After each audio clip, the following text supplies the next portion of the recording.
बेटी के लिए बेटी के बीच हम डिबेट की शुरुआत करें, लेकिन उससे पहले 3 बड़ी खबरें। एसआईटी की टीम आज फिर पीड़ित परिवार से करेगी बात। हाथरस में है एसआईटी की टीम। हाथरस कांड की एसआईटी जांच का है आज दूसरा दिन। 7 दिन के अंदर एसआईटी को रिपोर्ट देनी है। आज दूसरा दिन है, यानी 5 दिन एसआईटी के पास बचे हुए हैं। हाथरस में मौजूद है एसआईटी की टीम। एसआईटी की टीम को यह पता करना है कि क्या वाकई में जो अंत्येष्टि की गई है आनंद फानंद में की गई। एसआईटी को टीम को यह पता करना है कि पीड़िता के घर वालों की जबान वाकई में बंद करने की कोशिश हुई है क्या। लेकिन इन सभी खबरों के बीच आप हैरान रह जाएंगे, पीड़िता के गांव में प्रशासन ने नाकेबंदी कर दी है। 31 अक्टूबर तक पीड़िता के गांव कोई जा ही नहीं सकता। पीड़िता के गांव में बाहरी लोगों के प्रवेश पर रोक लगा दिया गया। हाथरस जिले में धारा 144 लागू की गई है।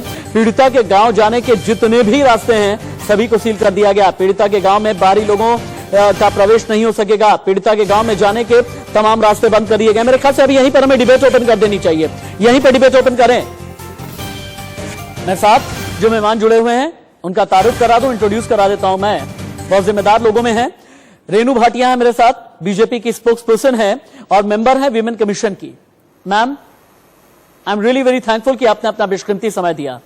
अनुज आत्रे हैं, कांग्रेस के बहुत वरिष्ठ नेता हैं और अनुज आत्रे सबसे बड़ी बात यह है खुद बहुत संवेदनशील हैं, समाज को लेकर के सोचते हैं। लेकिन हां अनुज आत्रे जी, याद रखिएगा आपसे भी मैं कई ऐसे सवाल करूंगा जो कांग्रेस को भी शूल की तरह चुभेंगे और चुभने चाहिए। अतुल सक्सेना समाजवादी पार्टी के नेता हैं और अतुल सक्सेना जी, आपसे मेरी कल भी बात हो रही थी, आप भी बहुत मुखर तरीके से अपनी बात रखते हैं, लेकिन मैं उन लोगों के बारे में बात करूंगा जो लाल टोपी लगा करके वीडियो अपॉर्चुनिटी तलाश रहे थे। आपसे भी कर्कश सवाल होंगे, तैयार रहें। कुलदीप कुमार आम आदमी पार्टी के एमएलए हैं और स्पोक्स पर्सन है। लेकिन रेणु भाटिया से मेरा पहला सवाल। Ma'am, a very good morning. सबसे पहले तो ये बताएं किस बात का डर सता रहा है। पीड़िता के परिवार की नजरबंदी कर दी गई, इलाके की नाकाबंदी कर दी गई और शहर की घेराबंदी कर दी गई। ये नजरबंदी, नाकाबंदी, घेराबंदी करके बीजेपी की सरकार करना क्या चाहती है, छिपाना क्या चाहती है यूपी में?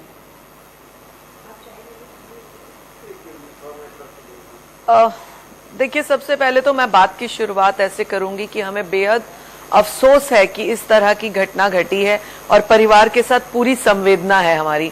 दूसरी बात, आपने जिस तरह से पूछा किस प्रकार का भय सता रहा है, तो मुझे लगता है शायद ये इस प्रश्न को अगर हम ऐसे लें कि अब परिवार की सुरक्षा और परिवार का जो है किस तरह से उनको और चोट ना पहुंचे लोगों की बातों से या समाज उनकी तरफ इस तरह से ना प्रश्न करे, उस बात को भी अब हमें देखना है। स्थिति को संभालने के लिए वो संवेदनशीलता अब हमें सोचनी है। तो दोनों तरफ की बातें हैं, इस बात में कोई दो राय नहीं कि जो लड़की के साथ हुआ है, हमारी उस बेटी के साथ, वो बहुत घिनौना अपराध था और यूपी सरकार इस बात के लिए बाध्य है कि वो जो है दोषियों को सजा देगी और जल्द से जल्द सख्त सजा देगी।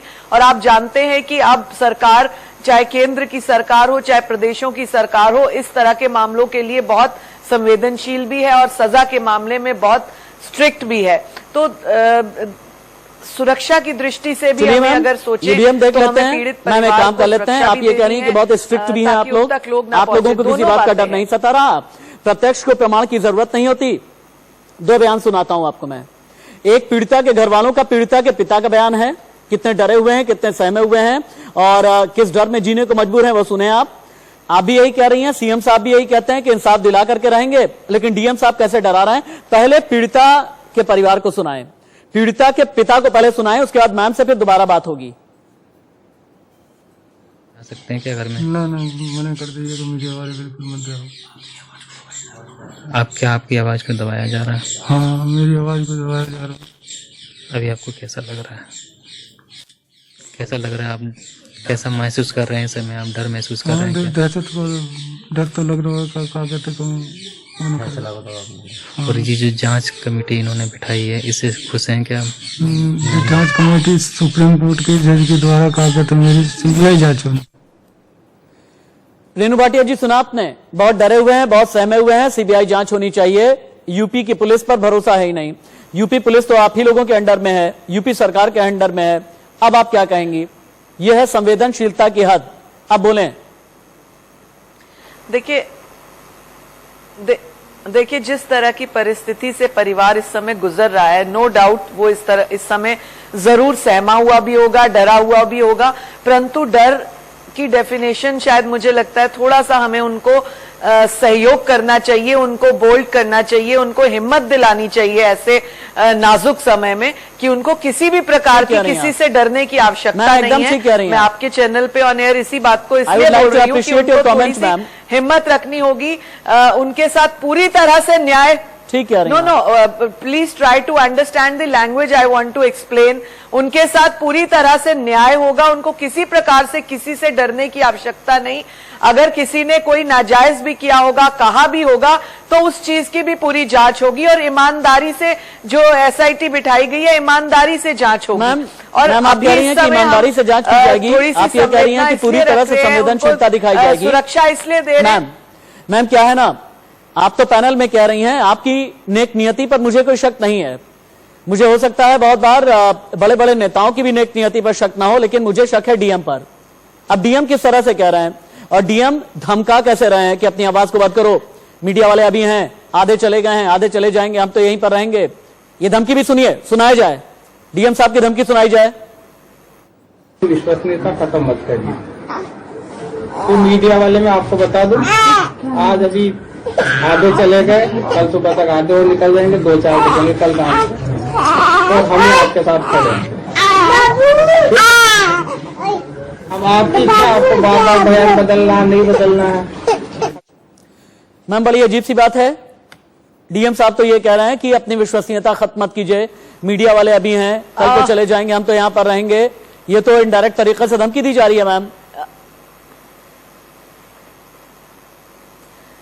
नहीं, आपकी बात को मैंने डीएम साहब की जो वर्जन है उसको भी सुना, बिल्कुल तरीके से सुना, लेकिन मैं समझती हूँ कि इस बात की भी पूरी पूछताछ होगी कि उन्होंने इस तरह के शब्द उस समय किस हालात में, किस माहौल में कहे। यदि तो उन्होंने इस पॉइंट ऑफ व्यू से कहे कि थोड़ा सेफ्टी बरकरार रहे, क्योंकि ऐसे समय में आप देखिए कि जब इस तरह की कोई घटना घटती है तो एकदम हजूम इकट्ठा हो जाता है, कौन किस तरह की हरकत उस समय कर दे पता नहीं लगता, एकदम बवाल इकट्ठा हो जाता है। नहीं होते। No, we are not judgmental. I want to talk on both the parts. I want to talk on both the parts कि ऐसे हालात थे, किन हालातों में डीएम नहीं है, डीएम नहीं, कंक्लूजन ड्रॉ नहीं हो रहा है, कंक्लूजन ड्रॉ नहीं हो रहा है। परिवार को सुरक्षित, परिवार को हम सुरक्षित होने के नाते मैं बहुत इज्जत आपकी करता हूँ, इस समय उनको एक महिला होने के नाते बहुत इज्जत करता हूँ, लेकिन जिस तरह से आप जजमेंटल हो रही हैं और जिस तरह से आप कंक्लूजन ड्रॉ करने की कोशिश कर रहे हैं, नो मैम, नो मैम, नहीं, ये जजमेंटल यहाँ पर आप नहीं मैम, नहीं मैम, एक्सक्यूज मी, यहाँ पर आप जजमेंटल है ma'am. Try to understand what I want to say. ये जजमेंटल होने की बात आपके पास आता हूँ, एक बार राउंड अप में बाकी भी गेस्ट उनके पास भी जाने दीजिए मैम, मुझे बाकियों के पास जाने दें, बहुत सहारा मैम मुझे बाकियों के पास जाने दें, मैम मुझे बाकियों के पास जाने दें। अनुज यात्रे भी हैं मेरे साथ में। अनुज यात्रे जी, अनुज यात्रे जी, राहुल गांधी, प्रियंका गांधी गए, जाना चाहिए, बिल्कुल जाना चाहिए। और मेरा तो ये मानना है कि बजाय इसके कि बंटवारे के इशू पर राजनीति की जाए, अगर एक पीड़िता के इंसाफ के लिए राजनीति की जा रही, बहुत अच्छी बात है। लेकिन जानते हैं आज की तारीख में इसे धक्का मार राजनीति का नाम क्यों दिया जा रहा है? क्योंकि यही राहुल गांधी, प्रियंका गांधी हाथरस गए, बहुत अच्छी बात है, जाना ही चाहिए। बलरामपुर भी जाएं, आजमगढ़ भी जाएं, इसके अलावा और भी जहां जहां पर गैंगरेप की घटनाएं हुई हैं जाएं। लेकिन राजस्थान के अजमेर, बारां, बांसवाड़ा, सीकर, जयपुर, धौलपुर, सिरोही 24 घंटे में 18 रेप की वारदातें। राजस्थान के इन इलाकों में ये भाई बहन कब जाएंगे? अनुज यात्रे,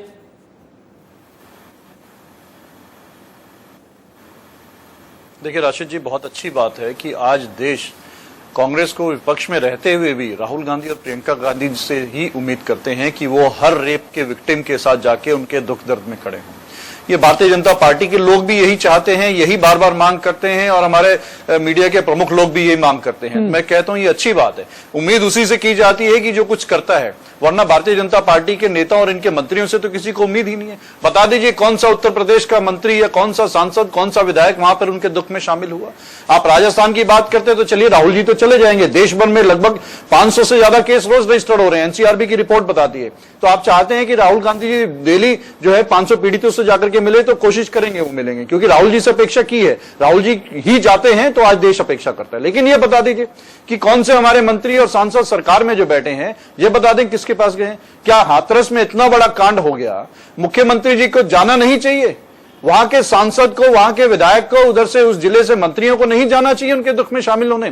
किसी पीड़ित के साथ कोई अपराध हुआ है और उनके साथ जाके अगर कोई नेता खड़ा होता है, कीजिएगा, मैं तो क्या बहुत ही उनका हौसला नहीं मैं बहुत बढ़ता? ही क्या उनका मनोबल नहीं बढ़ता? क्या उनके दुख में शामिल होते हैं समाज के लोग? मैं आपको आज से नहीं, सालों से जानता हूं। आप एक बहुत संवेदनशील नेता हैं और बिना तथ्यों की आप बात नहीं करते हैं, और जहां पर वाकई में आपकी पार्टी को आईना दिखा दिया जाता है वहां पर आप ईमानदारी से मान भी लेते हैं। एक ट्वीट दिखाता हूं मैं। पीसीआर टीम, क्या हम अशोक गहलोत का ट्वीट दिखा सकते हैं? राजस्थान के मुख्यमंत्री अशोक गहलोत का ट्वीट एक बार पूरी स्क्रीन पर दिखाएं आप, क्योंकि इस ट्वीट को पढ़ने के बाद मुझे बड़ी शर्मिंदगी हुई। कांग्रेस के नेता शर्मिंदा होंगे या फिर नहीं, यह मैं अनुज यात्रे से पूछूंगा। अनुज यात्रे जी, स्क्रीन पर एक ट्वीट चल रहा है मेरे बाईं तरफ, और आप भी जब बोल रहे थे आपके बाईं तरफ चल रहा था। ट्वीट क्या कहता है, सुनिएगा आप।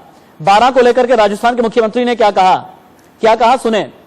12 में बालिकाओं ने खुद मजिस्ट्रेट के सामने दिए 164 के बयानों में अपने साथ ज्यादती नहीं होने और खुद की मर्जी से लड़कों के साथ घूमने जाने की बात कही। लड़कियों का मेडिकल भी कराया गया और जांच में सामने आया कि लड़के भी नाबालिग हैं। जांच आगे भी जारी रहेगी।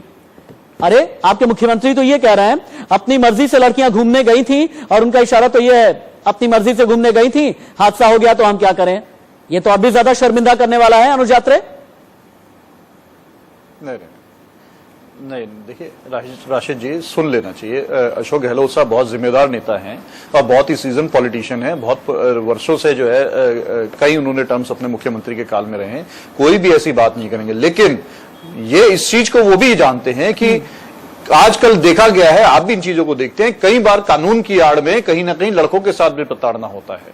तो हम ये भी नहीं चाहते हैं। देखिए, निश्चित तौर पे लड़कियों के साथ हादसे होते हैं। लड़कियां जो हैं हमारी देश की जो हैं कहीं ना कहीं महिलाओं के साथ आज भी अत्याचार हो रहे हैं, और लगातार जो विमेन के अगेंस्ट क्राइम्स हैं उनकी वारदात में बढ़ोतरी होती जा रही है। घटना चाहिए, लेकिन एक तरफ आईने का दूसरे पहलू ये भी है कि हम ये भी देखते हैं कि आप अदालतों में चले जाएं, थानों में चले जाएं, कितने ऐसे कई बार मामले आ जाते हैं कि जो कहीं ना कहीं किसी और सोच के विपरीत जो है किसी को फंसाने के लिए भी मामले दर्ज हो जाते हैं। जानते हैं, मैं यहीं पर बड़ा दुखी हो जाता हूं अनुज यात्रे, मैं यहीं पर दुखी हो जाता हूं। मैंने रेणु भाटिया को भी यही बात कही थी, मुझे ना जजमेंटल होना पसंद नहीं है, मुझे कंक्लूजन ड्रॉ करना पसंद नहीं है, और जहां पर इतना संवेदनशील मसला होता है ना, वहां पर मैं अपना कंक्लूजन ड्रॉ करता ही नहीं, बिल्कुल भी नहीं करता।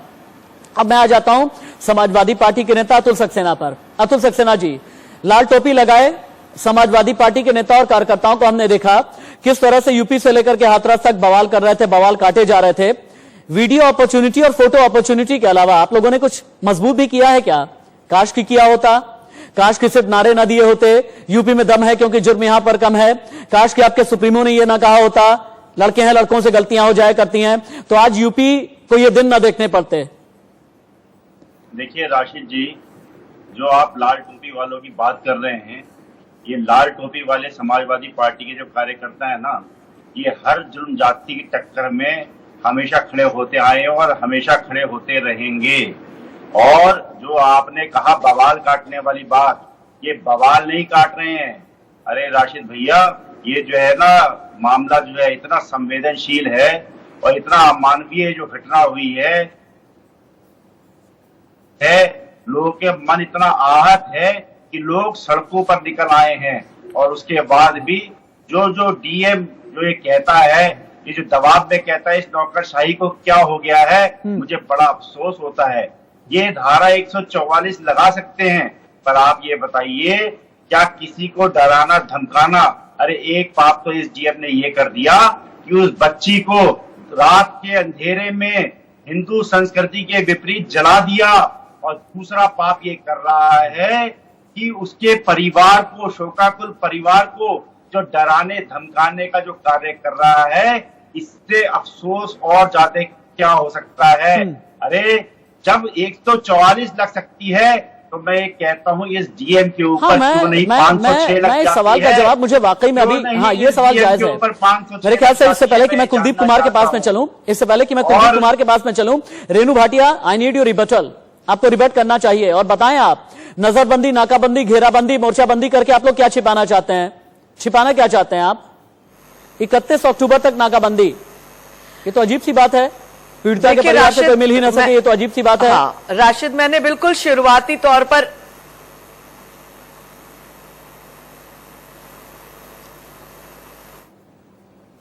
मैंने बिल्कुल शुरुआती तौर पर एक ही लाइन कही थी और वो बहुत इंपॉर्टेंट लाइन है कि परिवार की सुरक्षा और इस हजूम से परिवार को कोई नुकसान ना हो जाए, क्योंकि जब एक इस तरह से हजूम इकट्ठा हो जाता है पता नहीं लगता कि कौन उसमें से किस तरह की बात करेगा। आपने देखा पिछले कई जब हादसे होते हैं वो किसी भी सब्जेक्ट पे हुए हो, जब मॉब इकट्ठा हो जाता है तो कोई ना कोई इस तरह की मिसहैपनिंग का डर रहता है। तो परिवार की सुरक्षा, एक मिनट राशिद मेरी बात पूरी होने दीजिए, शायद आपको उसमें से मीनिंग निकल जाए। हाँ, मैं इसलिए सिर्फ कहूंगी क्योंकि परिवार की सुरक्षा भी इस समय बहुत इंपॉर्टेंट है। एसआईटी की रिपोर्ट आएगी, डीएम के साथ क्या हमने बात करनी है, उनसे पूरी जांच उनके साथ क्या होगी, ये एक सब्जेक्ट है और ये एक स्टेप पीछे भी हो सकता है, परंतु इस समय परिवार को सुरक्षित करना, परिवार को हौसला देना, बहुत बड़ी खबर और हमारे जैसे लोग बहुत बड़ी खबर हाथरस मामले में इलाहाबाद हाईकोर्ट ने लिया है संज्ञान। हाईकोर्ट ने एसीएस होम डीजीपी डीएम से मांग लिया है जवाब। अगर सुओ मोटो हाथरस मामले में इलाहाबाद हाईकोर्ट ने ले लिया है, ये सरकार के लिए बहुत बड़ा झटका है।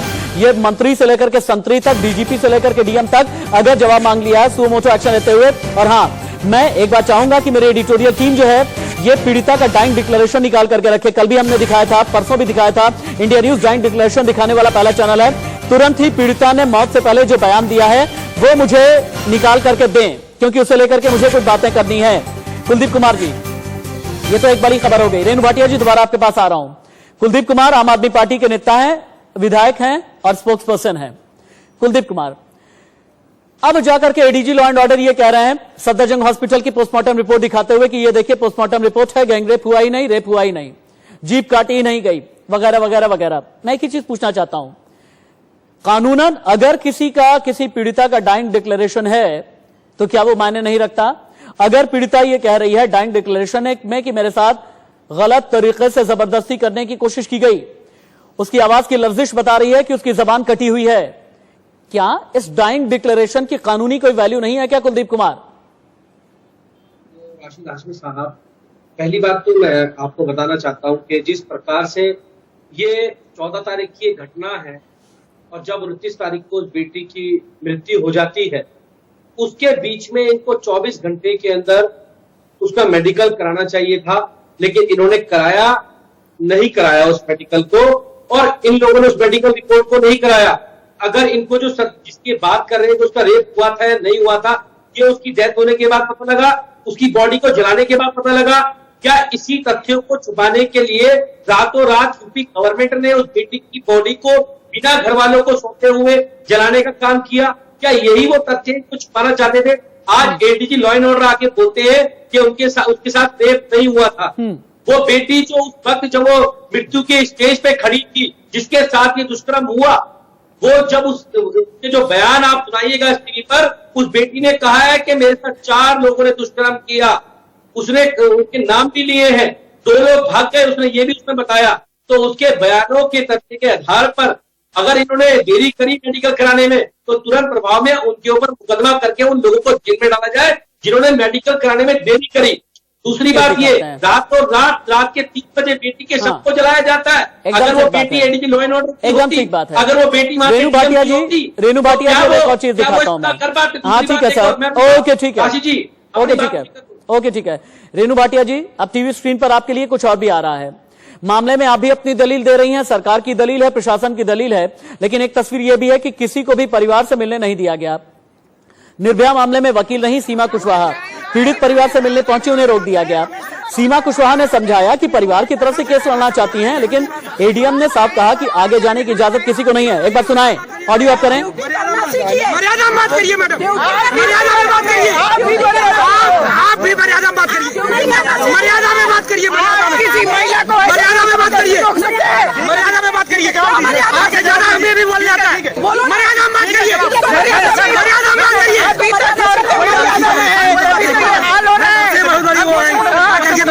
बात करेंगे आप, सही बात करेंगे। क्यों? गांव से पहले ही सीमा कुशवाहा को बैरिकेडिंग पर रोक दिया गया और उसके बाद इस बीच सीमा और एडीएम में तीखी बहस हुई और झड़प की नौबत आई, जो आपने देखा।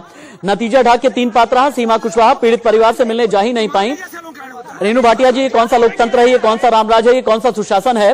एक वकील जाकर के खुद ये कहना चाहती हैं कि देश की एक पीड़िता निर्भया का मैंने केस लड़ा है और हाथरस के निर्भया के परिवार वालों का मैं साथ देना चाहती हूं। उससे पहले एडीएम इतनी बदतमीजी करने लगे, इतनी बदसलूकी करने लगे, अपने आप को समझती क्या है, धमका रहे हैं एडीएम आपके। रेणु भाटिया, एडीएम को देखा कि नहीं आपने? नाम बताऊं क्या मैं? एडीएम का नाम है राशिद। हाँ, एडीएम का नाम है प्रेम प्रकाश मीणा। मैंने सभी वर्जन सुने राशिद, मैंने सभी वर्जन सुने, एडीएम के भी सुने, लोगों के भी सुने, और पुलिस किस तरह से उनको रोक रही है वो भी सब सुना। और सीमा जी एक बहुत अच्छी एडवोकेट है, मैं उनको नमन करती हूं कि उन्होंने निर्भया का केस भी लड़ा और उनको बहुत अच्छे मुकाम तक पहुंचाया, और उन्होंने इस केस को लड़ने की भी अपनी मंशा जताई है। मैं समझती हूँ कि बहुत नेक काम कर रही है, लेकिन परिस्थिति के अनुसार, एक मिनट राशिद, परिस्थिति के अनुसार और उस समय जितने लोग वहां मौजूद थे, उस सुरक्षा घेरे के अनुसार, उस समय मुझे लगता है किसी का भी वहां जाना सुरक्षित नहीं था। मेरे ख्याल से आपको रिस्पॉन्ड करना चाहते हैं अनुजात्रा यू में कमेंट, उसके बाद मुझे ग्राउंड जीरो पर चलना है। मैं बहुत तेजी के साथ में चलेंगे, क्योंकि आप सभी से मैं चाहूंगा, आप सभी से मेरी गुजारिश है, इस बात को भी देखा जाना चाहिए। ओके मैम, आप सभी से मेरी गुजारिश है, चाहे अनुजात्रे हो, रेणु भाटिया, अतुल सक्सेना, कुलदीप कुमार, आप चारों ही लोग मेरे साथ में 12 बजे तक बने रहेंगे, क्योंकि आप चारों ही लोग देश की बड़ी पार्टियों का रिप्रेजेंटेशन कर रहे हैं और आप चारों ही बहुत जिम्मेदार लोगों में से एक हैं। अनुजात्रे, आप रिस्पॉन्ड करें, उसके बाद मुझे ग्राउंड जीरो पर भी जाना है। अनुजात्रे। देखिए राशिद भाई, मैं अभी रेणु जी की बात पर ही मैं बात आगे बढ़ाऊंगा कि बिल्कुल ये ठीक किया, रेणु जी ने स्वीकार किया कि जब से इनकी सरकार आई है कि उत्तर प्रदेश इतना सुरक्षित हो गया है कि कोई किसी प्रदेश के कोने में जा नहीं सकता। आखिर कौन सी वहां पर हाथरस में जंग लड़ी जा रही है, कौन सा वहां पर भारत और पाकिस्तान या भारत चाइना का वहां पर कोई आमना सामना हो रहा है कि वहां पर कोई जा नहीं सकता? कौन सी ऐसी सुरक्षा हो गई है? क्या वहां पर दंगे हो रहे हैं? क्या आप लोगों ने वहां पर हिंदू मुसलमानों के दंगे करवा दिए हैं, सांप्रदायिक दंगे करवा दिए हैं, या कोई लड़ाई चल रही है? कौन सा वहां पर? अरे वो संवेदना प्रकट करने जा रहे हैं, किसी के पीड़ित के यहाँ इतनी बड़ा हादसा हो गया है, दर्दनाक हादसा हो गया है, आपने उनके साथ वैसे आपकी सरकार ने, उत्तर प्रदेश की सरकार ने, सुन लीजिए रेणु जी, बीच में ना बोलिए, सुन लीजिए, आपके बीच में नहीं, प्लीज इनको रोकिए, ये एक नया आपने सब्जेक्ट भी शुरू हो जाएगा। आपने स्वीकार किया, उस सीट पर आपकी बात को ही आगे बढ़ा रहे हैं, आपकी बात को ही हम भी स्वीकार करते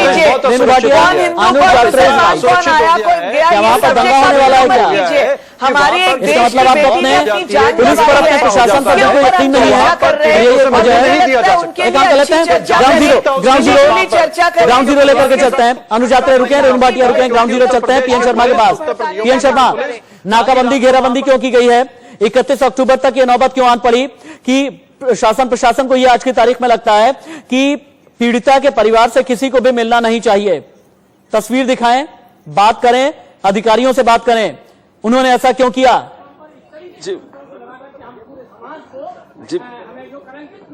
जी बिल्कुल, मैं बता दूं, जो अधिकारियों ने किया वो ठीक था या गलत था, कुल ये रहा कि जो लापरवाही थी उसको बचाने का प्रयास था और सभी कुछ एकदम प्रतिबंधित कर दिया गया है। जैसे वो अभी कहा गया था कि आतंकवादी का कोई देश हो, ऐसे उसमें प्रतिबंध किया गया, चप्पे चप्पे में फोर्स लगाई गई। मैं आपको एक दूसरी, उसी के पास में, बॉर्डर के पास में ही आपको दूसरी जगह ले आया हूँ।